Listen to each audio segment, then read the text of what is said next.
Earlier this week, our team reached out to school districts across the Midlands to find out their plans for the upcoming school year.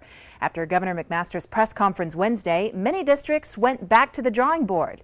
News 19's Nick Jones and Julia Kaufman have an update tonight. Friday is the deadline for school districts to send their reopening plans to the Department of Education, but some aren't ready yet. Julia, what did you find out? Well, there's a lot of ground to cover here, so let's start off with Richland School District 1. Their final plans aren't ready yet, so they've asked the Department of Education for an extension. Superintendent Dr. Craig Witherspoon says Richland 1 will discuss pushing back their start date in their meeting on Tuesday. Governor McMaster wants school districts to offer 5 days of in-person instruction, but Witherspoon says they just can't do that safely. We were and still are considering some hybrid where we would bring kids back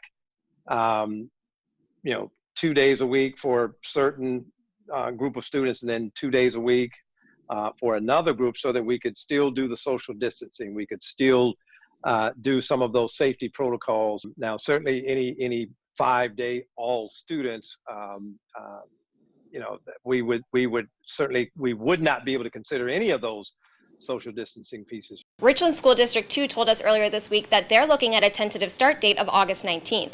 In a statement to News 19, they say in part, district administrators will present the final draft of the district's reopening plan during their meeting on Tuesday. The final draft will be based on the phased reentry plan that they previously presented on their July 9th meeting. So Nick, what have you heard from Lexington? Let's take a look at all 5 school districts in Lexington County. Lexington School District 1 has submitted plans that would include an AABB schedule Monday through Thursday, and they will have online classes on Friday. That'll be the plan for the first 4 weeks, and the district hopes to get to 5-day classes if it's safe to do so. In Lexington 2, they have 2 options available. This includes the virtual academy and an in-person plan. If families choose the in-person option, students will have a hybrid blended start of the year on September 8th. The district says once numbers are down to an acceptable DHEC level, they will transition to a 5-day in-person plan as quick as possible. Lexington 3 has a plan they look to submit early next week. All students in the district will have the option to learn virtually.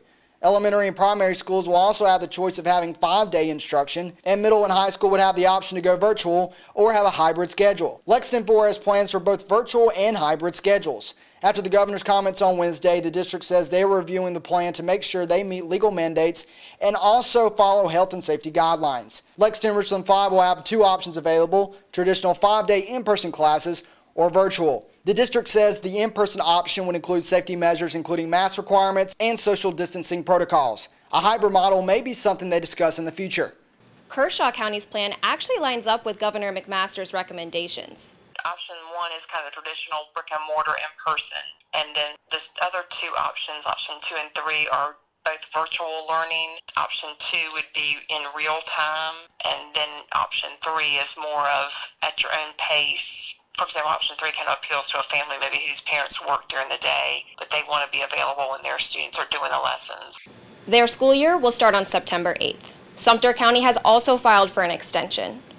They wanted to start the year on August 17th and be fully virtual until they could move to a hybrid model. Now they're revisiting those ideas in a meeting on Monday. Newberry County says they'll be having a board meeting next Tuesday at 3 p.m. to discuss their plan. Officials were unable to tell us what the plan would include. Saluda County Superintendent put out a statement on Thursday saying they were requesting parents to fill out an instructional delivery survey by Monday.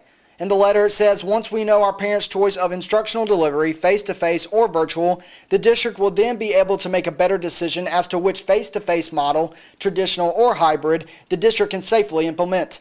In Fairfield, the district school board plans to meet on July 21st. They're planning on doing a virtual format. Lee County Schools will have a meeting on Monday to discuss their reopening plans too.